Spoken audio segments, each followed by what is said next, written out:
Hello and good evening to you. Welcome to News 360 and it's live from our news hub here at this hour in Kanda. My name is Alfred Okansi. And I am Portia Gabo. Coming up, the headlines. News 360 headlines is brought to you by members of the National Development Planning Commission submit collective resignation to President Akufo-Addo.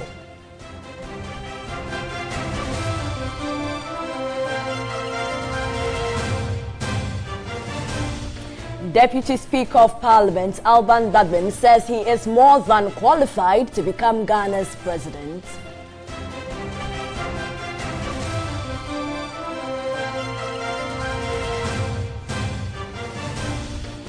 Prempeh College denies sacking 51 repeated Form 1 students.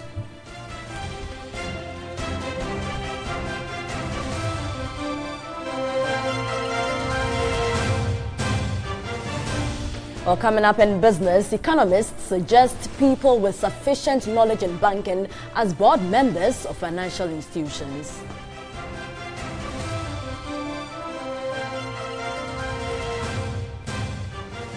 And on international front, Uganda members of parliament brawl during presidential age limit debate.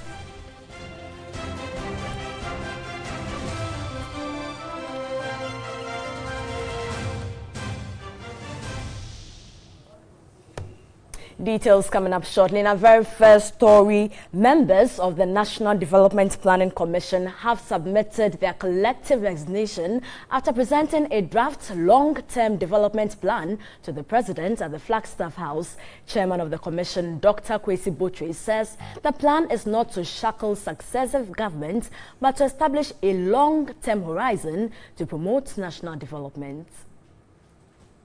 The National Development Planning Commission was established under Article 86 and 87 of the 1992 Constitution as part of the executive.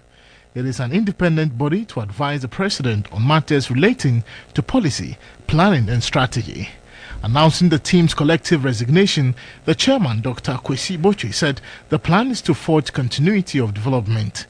Our work having been done, Mr. President, this was the most important part of our mission. We, as a commission, chaired by me, Mr. President, would like to collectively, Mr. President, stand down, bring our tenure as a commission. Not so much because any law or statute or constitution requires us to, but in order to give you, Mr. President, the opportunity to recompose, recast the commission in accordance with their own vision and priorities, as well, Mr. President, as the supreme interest of our country. I thank you, Mr. President. President Akufo-Addo thanked the Commission for its work and promised to subject the document to careful review. My government and on my own behalf, I express my sincere gratitude to you, Chairperson, for the policy direction you provided, and to you, the Director General, Dr. Nimoy Thompson, for the organizational and technical leadership that got this document out. From the little I know of the operations of the Commission, I'm aware that each and every one of you, the members of the Commission, have made significant input into this document. Your experience and knowledge have no doubt been brought to bear in the drafting of the document. I wish again to thank you all for the contribution you have made. As we receive this document, my team will now continue the work from here and subject it to careful review, with the expectation that any angles that were missed and any additional milestones will be defined. I trust we can count on your support for the long haul, well beyond the short to medium term. Now, let's step a bit further with this. I'll be joined on the telephone by Frederick Odo, a lecturer at the Institute of Local Government Studies. Zodo, good evening to you. Thank you for joining us. Good evening. Now, I mean, the commission members resigning en bloc, it's not so much of an issue. But to the extent that if you listen to Professor Botwe, he says that they are stepping aside to give the president an opportunity to recompose the commission for his own vision. I mean, we're talking about a commission that put together a 40-year development plan. Should we be seeing a certain effect of their resignation on the implementation of the plan going forward? Definitely, I would expect some changes to occur. Although I hope by and large the key things that have been outlined will be adhered to. However, we must remember that during the consultation processes, I believe the president, who was then a candidate, was also consulted. And indeed, the New Patriotic Party, then in opposition, expressed certain views, some including not saddling any particular government with the long-term development plans. True. So I would expect definitely there's going to be some changes. But then listening to the president, I'm quite hopeful that the president is very happy with the document as it is. However, he indicated that his own team is also going to study it. Then we are also aware that there are more processes that must be carried out, because the chairman of the commission did mention that going forward sometime in February next year, there must be the second round of consultation. So I believe a lot more work needs to be done. But I'm very happy that as a country, we are coming up with a long-term project that we can all own. What I hope could happen is for broader consultations to be held so that all the key stakeholders, particularly the major political parties, would make strong inputs into it. And then we must be prepared to embrace divergent opinions and try to incorporate it as one vision for the whole country. Great. Now, you referred to the level of, let's say, acceptance in the president's expression after receiving this. But I recall that the senior minister, Yao Mafo, during his vetting, specifically stated that there wasn't consensus on this 40-year development plan. I mean, with these divergent views on this, how do we achieve that kind of convergence, that consensus you're talking about our national development as a country? Well, I can, you see, people can change their opinions with time. Because I do believe that perhaps the senior minister made mention of that, because as of the time of the initial consultation, the New Patriotic Party, and perhaps, let me be very careful here, perhaps, even the president himself was not too much enthused with the long-term development plan. However, coming into power and having the opportunity to also review the document as it is now, and being able to make stronger input by virtue of where the government is at as of now, I believe they would be more willing to consider the issues. Of course, let us admit what they don't believe in would not find a lot of expression. But I've had opportunities to listen to Dr. Nimol Thompson, and he has indicated that some of the key things they put into the policy document include the views expressed by the president, particularly making reference to Ghana beyond aid as one of the key things that informed some of the policies they've outlined in the development plan. Great.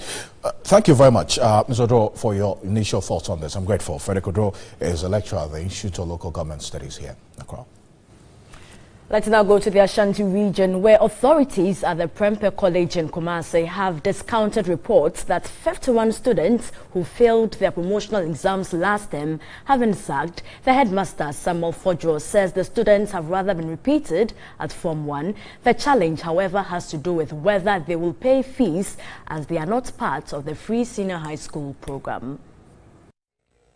The headmaster of the school, Samuel Fodjo, noted the board of the school will be meeting Wednesday, September 27, to determine the fate of the repeated students. Prempeh College was reported to have asked 51 students who were repeated in Form 1 to go home because they cannot be accommodated under the free SHS program. The headmaster has admitted that some students have been repeated in Form 1, but none has been sacked. The outcome of the board meeting will determine whether the repeated students will be allowed to pay fees or otherwise. Reports gathered by TV3 indicate even though the 51 students are on campus, they are not allowed to go to the dining hall or take part in classroom activities.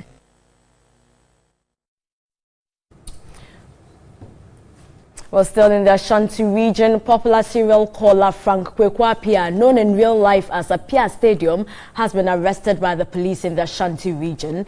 Information trickling in from the Ashanti region indicates Appiah Stadium was arrested for allegedly tagging President Akufo-Addo as a drug addict. Although arrested by the Kumasi Central Police to assist with investigations, latest information indicates he is being brought to the police headquarters in Accra.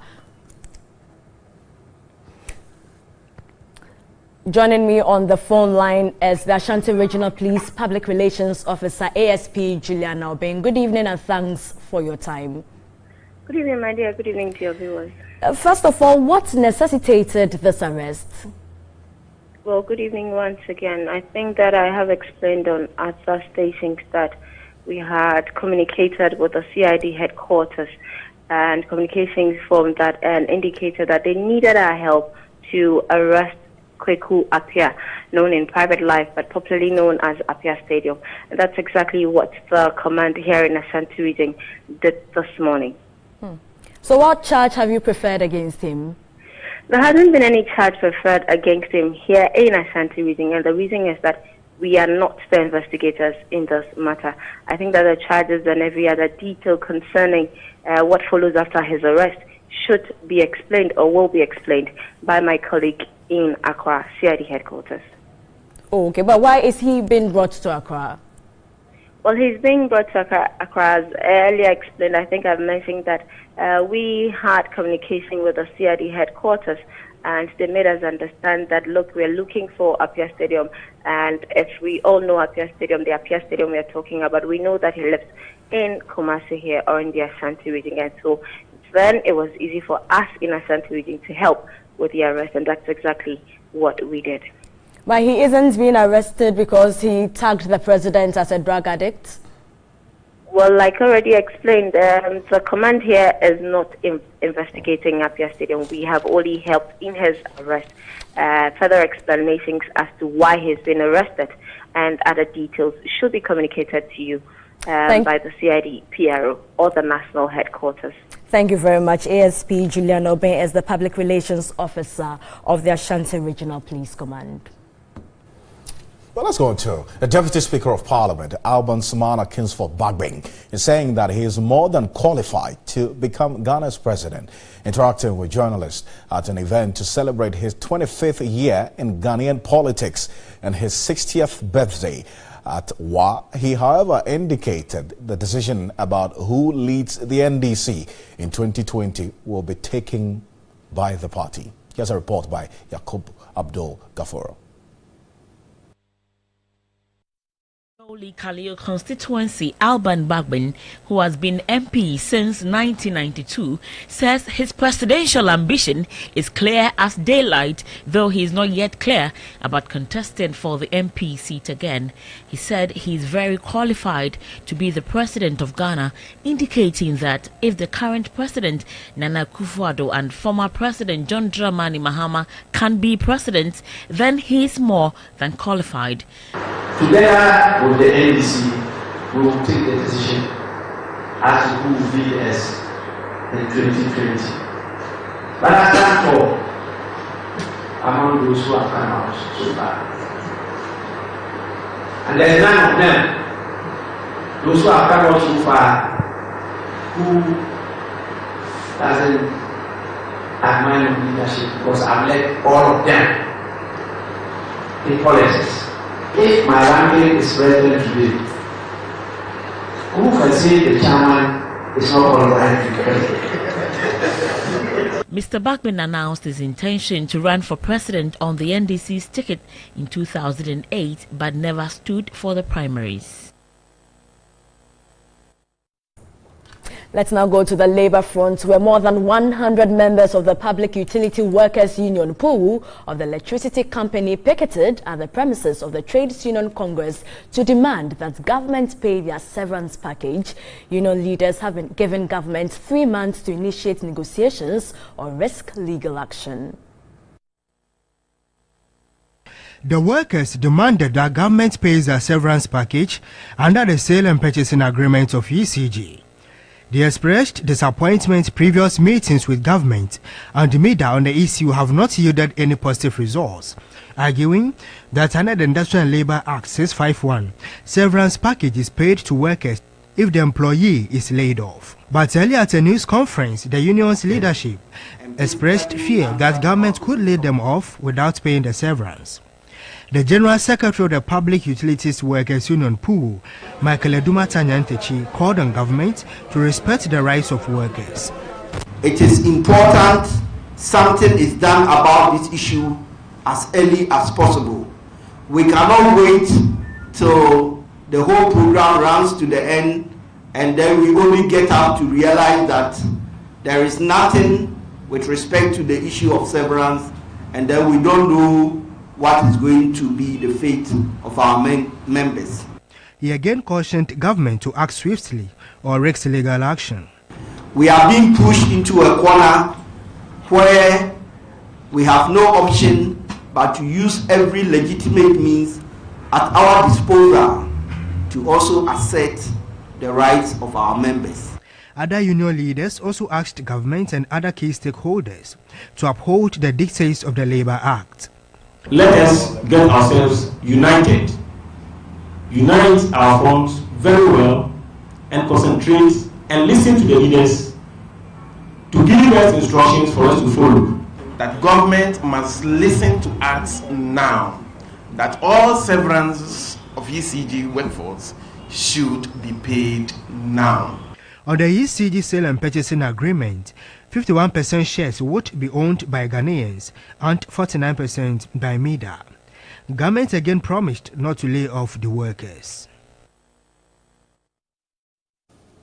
Now, the regent of Asiedu-Dartey, Christian Yao Elete, has blamed the unending Nkonya and Alavanyo conflict on the inaction on the part of the security detail there.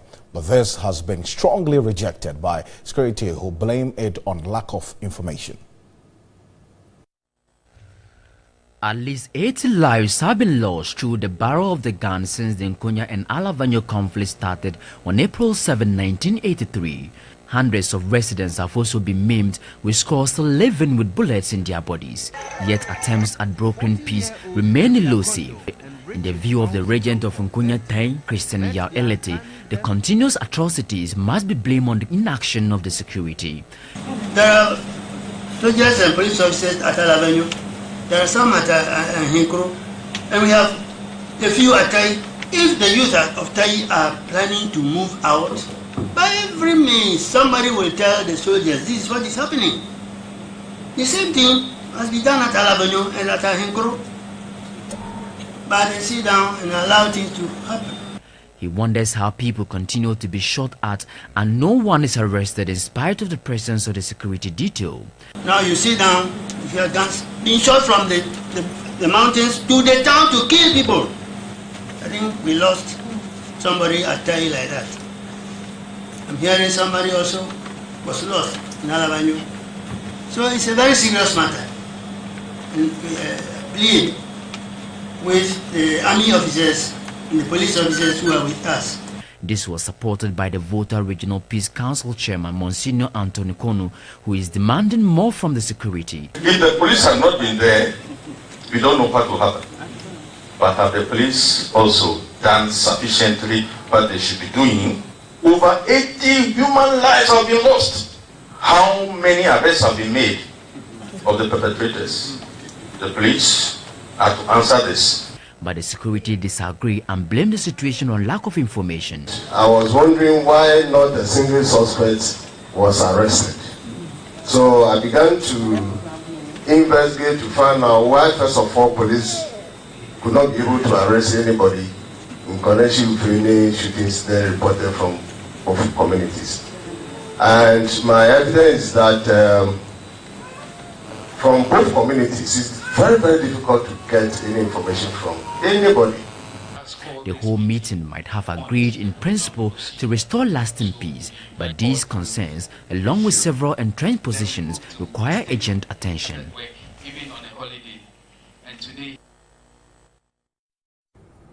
Meanwhile, the Volta Regional Peace Council has described the suspension of traditional leaders of Nkonya Alavanyo from the Regional House of Chiefs as a stab in the back. Chairman of the Peace Council, Monsignor Anthony Konu, stated this at a meeting with victims of both communities at home. The whole meeting is the fifth in the series by the Volta Regional Peace Council within 2 weeks. It is aimed at healing the wounds of those directly affected towards building lasting peace in the area. 4 separate meetings have already been held at Alavanyo, Huahue and Pando, but this is the first ever in the history of the 34-year-old Nkonya Alavanyo conflict that the mediation team has brought the victims together.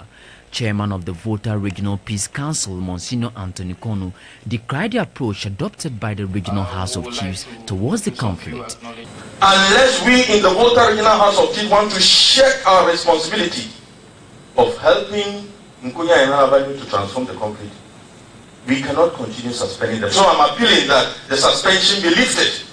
Because if you say, go and settle it yourself, and until you are assured that there is peace, don't come among us. Supposing they could have done it, wouldn't they have done it already?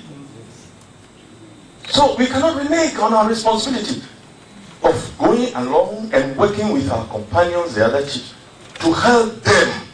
The paramount queen of Nkonya, Nana Otubia II, wondered how the House of Chiefs arrived at the decision without investigating. Since this conflict, they have never visited both areas. Yet they expect us to do more. They don't even know what we are experiencing. Yet they want us to maintain peace, when you have not even been there to witness it yourself. The meeting was under the auspices of the Volta Regional Minister, Dr. Ashbord Lecha.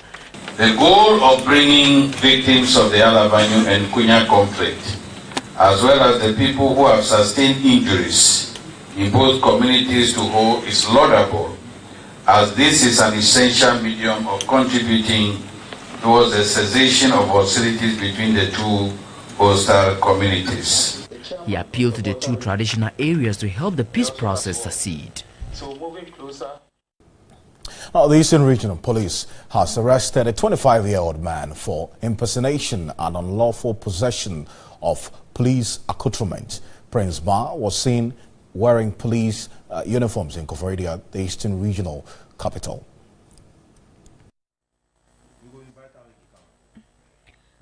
Suspect Prince Ba was arrested on Monday, September 24, following a tip-off. The police allege, dressed in police uniform, he had proposed love to a lady at the Jackson Park at Koforidua. Days afterwards, the lady's money, however, went missing. She reported the incident to the police, leading to the arrest of Prince Ba. Further police investigations led to the discovery of the police accoutrement in his room. Prince Ba told the police a policeman stationed at Efidiase in Kumasi gave him the uniform and that he bought the rest of the accoutrement. The suspect is to be arraigned before court on Wednesday, September 27. The police has in the meantime cautioned the public to demand the identity of persons in uniform before engaging them in any transactions. Thanks for staying with us on News 360. Let's do some business now.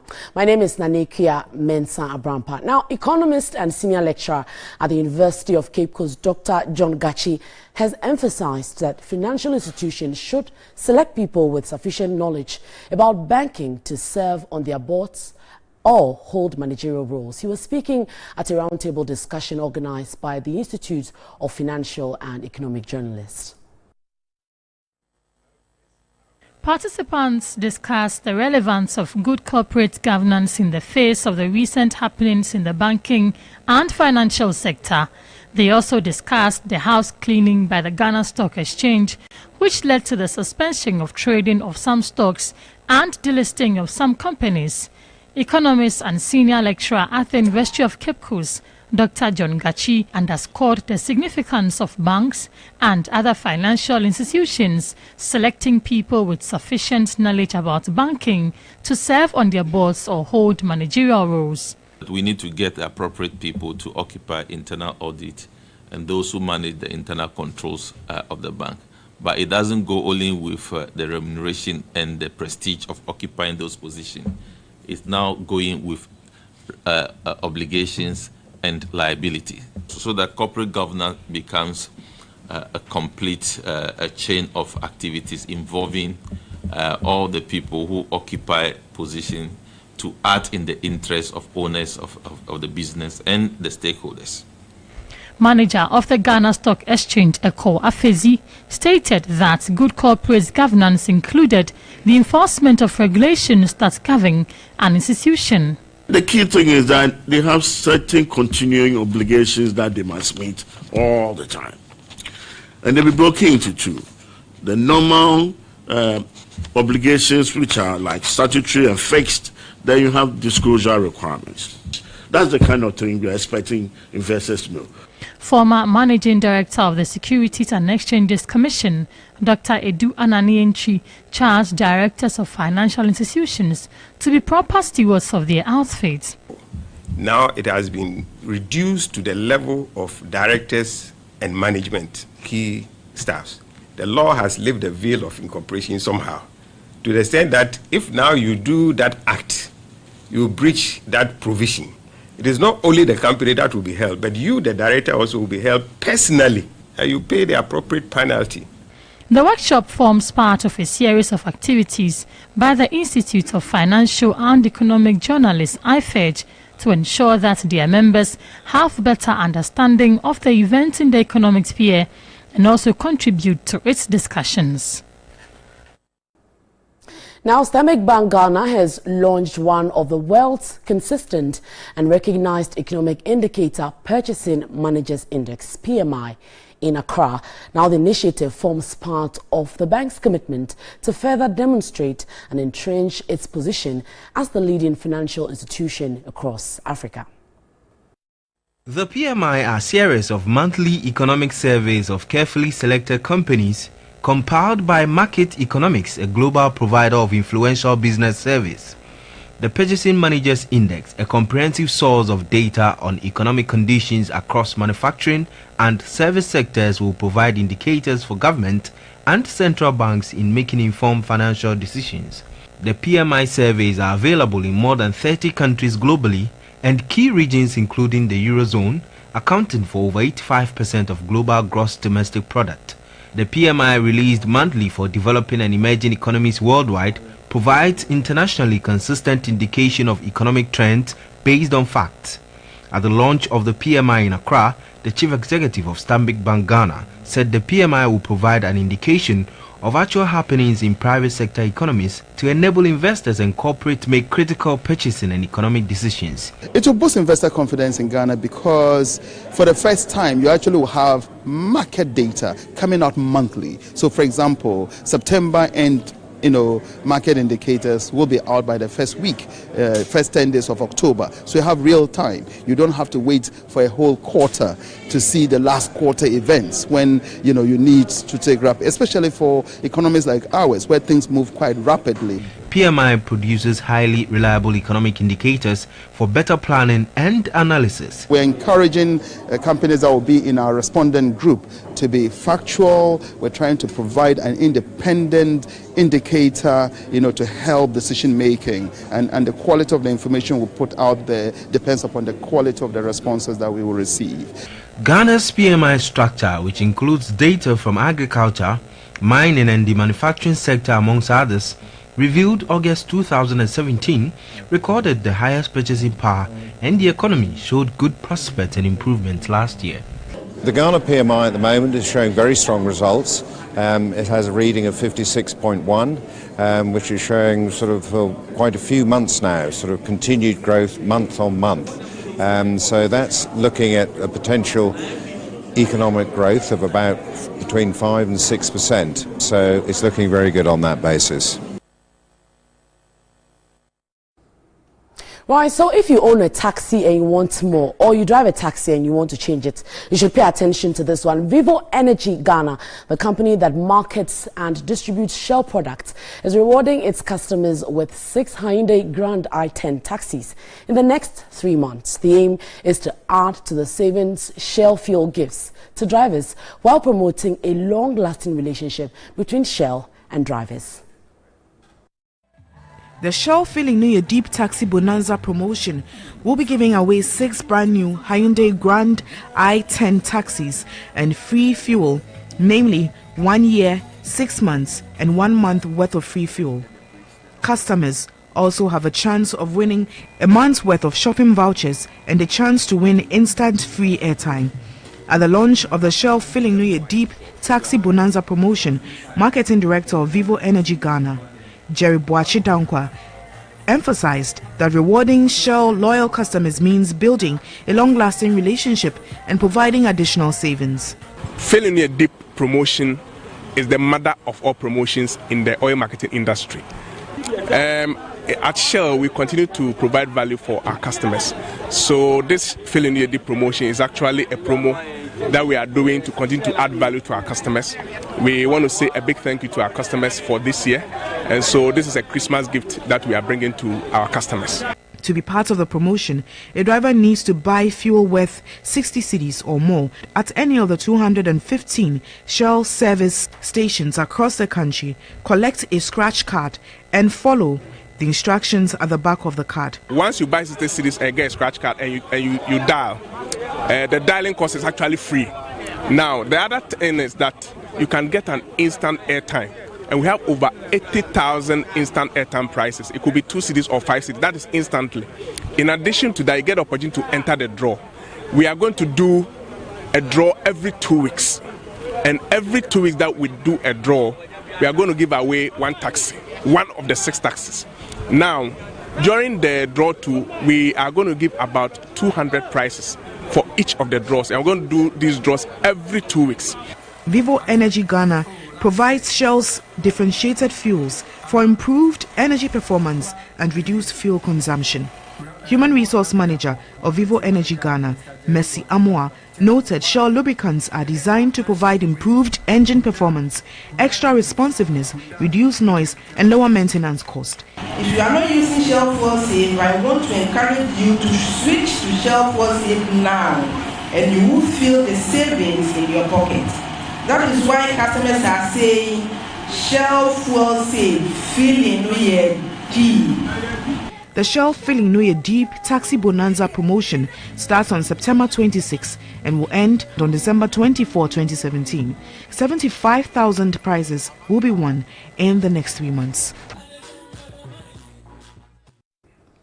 I'm definitely partaking in this one. I need one of those taxis. Well, we have more business stories on our website. It's 3news.com. That will do for this segment. News 360 continues after this. I'm Nanekia Mensa Abrampa. Good evening.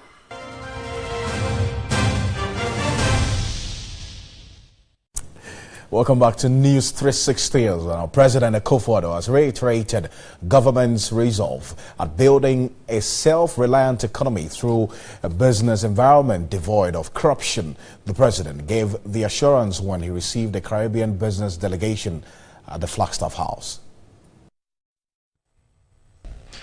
The Caribbean business delegation led by the HFC and the Republic Banks was at the presidency to engage government on ways of supporting the agenda of private sector-driven economy. As you may recall, in April this year, our president, Mr. Nigel Batiste of the Republic Financial Holdings Limited, paid a courtesy call on you at this same premises. During the discussions, Mr. Nigel Batiste made a firm commitment to you to facilitate a contingent of businessmen from the Caribbean who are prepared to invest and deepen trade links with Ghana. President Akufo-Addo stressed government's commitment at building a strong private sector. We're strengthening the private sector by creating a macro economy that is stable, with low interest rates, low rate of inflation, stable currency, and a competitive fiscal regime that will enable Ghanaian enterprises and those operating from here to be competitive. Competitive within Ghana, competitive within West Africa, within the larger African continent, and within the world. Putting in place a policy framework that will enable us to facilitate the structural transformation of our economy. Let's now continue with the rest of our stories. And the National Service Scheme's efforts at supporting government's planting for food and jobs policy has been impeded by the fall armyworm infestation that hits the nation. An acre of maize farm expected to yield 30 bags of 50 kilograms maize each is currently producing only 15 bags per acre. The National Service Scheme's agriculture initiative is in sync with government planting for food and jobs. The NSS is currently harvesting its maize farms nationwide. It has 60 acres of land at Ejura in the Ashanti region, 150 acres at Asiedu-Dartey, and 60 acres at Damongo, all in the northern region, 150 acres at Breman in the Bronhafo region, and 250 acres at Dawenya. The acting executive director of the National Service Scheme NSS, Mustafa Yusuf, visited the Dawenya farms on Tuesday, September 26, to support and supervise personnel as they began harvesting the maize. This is the 250-acre maize farmland owned by the National Service Scheme here at Dawenya. And we are told by the farm manager that they were expecting 30 bags of 50 kilogram maize from each acre. But due to the armyworm infestation, so far they are making a little over 15 bags per acre. But acting executive director of the NSS says, in spite of the fall armyworm infestation, they look forward to making 15,000 bags after harvesting all farms. So far what we have seen is not bad. It's not that bad. We've gotten over 1,000 bags already here, and we are still harvesting. So hopefully we are going to hit the minimum target. We have cultivated over 1,000 acres, and we are not expecting anything less than 15,000 mini bags of maize. The scheme has so far posted over 5,000 personnel to support the agriculture sector. 2,275 of them are just deployed to support the planting for food and jobs. So if you go to every district, we have NSPs, National Service Personnel, there to support the President Initiative for Planting for Food and Jobs. Aside that, National Service as a scheme, we also have our own farms, and we've deployed service personnel across our farms. And we are expecting that after the National Service, they should be able to set up their own farms. He adds that the scheme only concentrated on maize and poultry this year, but will venture into other cereals and animal husbandry next year. He also disclosed government has released an amount of 25 million cedis to support the scheme's agricultural programs. Next farming season, you will see us, we will be present in all the 10 regions, and if possible, most of the districts where we are able to secure land, most of the districts. Coming up as sports with Fierinyan. That's the man. Hi, good evening. It's time to bring you all the latest in the world of sports right here on News 360. Now let's start off with the Black Stars, and Ghana coach Kwesi Appiah has dropped the Ayew brothers from his latest squad to face Uganda in the World Cup qualifier. Michael Otieje actually has more. Exactly a surprise, but still Ghana coach Kwesi Appiah's decision to drop Andre and Jordan Ayew from the side to face Uganda on October 7th in a World Cup qualifier the Black Stars must absolutely win will send a powerful message across to the group. There was no reason given by the Ghana Football Association in the statement it released as far as the squad was concerned. In fact, the statement did not even mention the fact that the Ayew brothers have been dropped from the side. But it's pretty obvious that this is a fallout from the events leading up to the game against Congo in Brazzaville when Jordan did not travel because he said he had a stomach upset And Andre did not travel as well because he said he had an injury. Both players had played and been booed at several points in the game against Congo in Kumasi. Remember also that there is a bit of history between the Ayew brothers and the Black Stars coach, because in 2013 he dropped Andre for not turning up early enough in camp and dropped Jordan Ayew as well from the side that went on to play in the Nations Cup in South Africa. The pair then went on to resign from the national team before they later came back into the team. Aside the two brothers, there is also no place in the side for Crystal Palace defender Jeffrey Schlupp, but there is place on the side for a few players who excelled playing in the Wafu tournament that Ghana won last Sunday. They include the best player from the tournament, Isaac Chum of Inter-Allies, Vincent Atenge, the House of Folk defender who won so many admirers over the 1 month period of the Wafu, is also included, as is Joseph Fadu, who keeps his place in the side. Appiah has also called up a defender from the second tier of US football, and then Nassim Nuhu, who plays his club football for young boys in Switzerland, has appeared in the Champions League this season. There are a lot of new players, but established one too. Thomas Partey will take on a starring role. Jonathan Mensah returns. There's Daniel Amati still in the side, and Asamoah Gyan has been called up. Even over the last few years, it's not particularly good for Ghana. That will be a source of controversy, as will the talking point be about the fact that the Ayew brothers have been chopped off once again by Kwesi Appiah. All right, so still on the Black Stars, but this time to the B side. President Akufo-Addo has handed the team a bonus of $100,000 for winning the Wafu Cup 2017. The president made the promise after Max Okunedu and his players called on him at the Flagstaff House to present the trophy. By next month, work will have to begin at Accra Sports Stadium. Procurement is almost done. Yes, and that will not take us more than 3-4 months to finish Accra Sports Stadium, because it's going to be done in phases. So that will be done. Kumasi is okay. Some few ones we need to put in place in Kumasi. Tamale, minor renovation works in Tamale. Secondary, for example, yes, the roofing will be tackled. Cape Coast is okay. So I don't think the Obuasi can even be used. Understand? Obuasi Lane Clay can even be used. So look around. This country is ever ready to host any tournament from CAF. Is there a timeline on when you cease to put in the official? Well, the announcement was just made about 3 days ago. I'm in touch with the GFA, so we'll take a decision. All right, so that was Honorable Isaac Esiama, the Youth and Sports Minister, confirming that the state is looking into bidding for the hosting rights for the 2018 Chan tournaments. But to that particular story, with the president of the country, Nana Akufo-Addo, talking about the fact, or promising the players that he's going to be giving them an additional bonus of $100,000 for winning the Wafu Cup of Nations 2017. Very, very happy.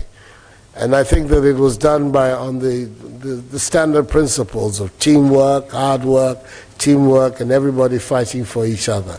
That's the way football teams succeed, and that's the way we want the nation of Ghana also to succeed. All of us pulling together and working hard and cooperating to build our country. Very, very well done. And we're expecting that you'll be the nucleus of a lot of success for us down the road. Together with the senior minister, these are the people who run what we call the economic management team of the country, that I can also add and also give you a bonus. Token of the appreciation of the nation for this exceptional feat and this excellent result. I'm also going to add $100,000 to what you have already been given for the whole team, so that the bonus you were not promised before, at least you get the bonus after the achievement. Well done.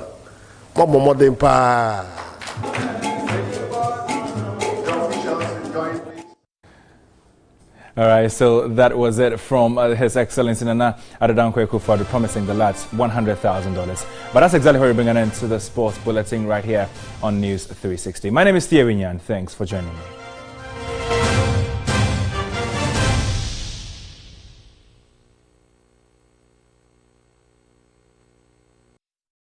Tonight in this segment, Group CEO of Media General, Pearl Isiamensa, says the group is ready to support the creative arts industry in its pursuit to grow. She says part of the mandate of the group is to portray the values of Ghana outside of the country's borders. She made the comment when the Greater Accra branch of the Ghana Actors Guild paid a visit to Media General. Pearl Isiamensa says Media General is available for collaboration with the Actors Guild to churn out quality local content that will meet the expectations of consumers. She, however, wants the Guild to challenge itself to live up to expectation of its mandate and help raise the flag of Ghana high. We're looking at Ghanaian movies, drama series, documentaries on TV, and to compete with the international contents that we have. We want to raise the standard so that we can actually not just show it in Ghana, but to show it outside Ghana and make it one of the things that people look forward to on international media. We want to take Ghana outside. We want to proudly show we have good talent in Ghana and we want to be able to showcase it. She has encouraged the Guild to psych its members to inculcate more Ghanaian culture in their productions.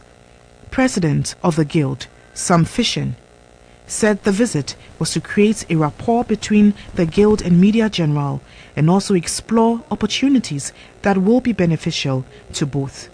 He noted that the Guild was in the process of restructuring to create avenue for its members to execute and give of their best in the industry.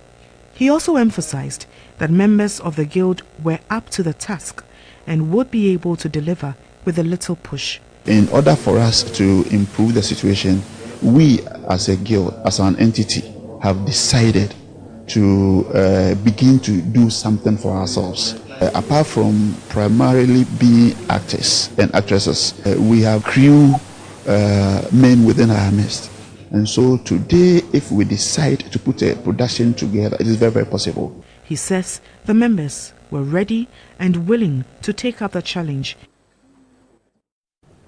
Well, there's some good news there with the Media General, but, well, it looks like the love story of Ghanaian actor Chris Atto and Nigeria's screen goddess Damilola Adegbite could not stand the test of time.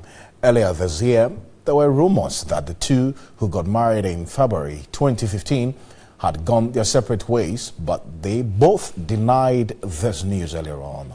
However, Chris has admitted in an interview with Bella Niger that indeed their 2-year marriage has come to an end. He said, and I quote, "Dami is a wonderful woman and an amazing mother. Despite our differences, she and I will always be friends." He also disclosed that they were both working on a plan to take care of their son, Brian, to make him feel the love of both mom and dad.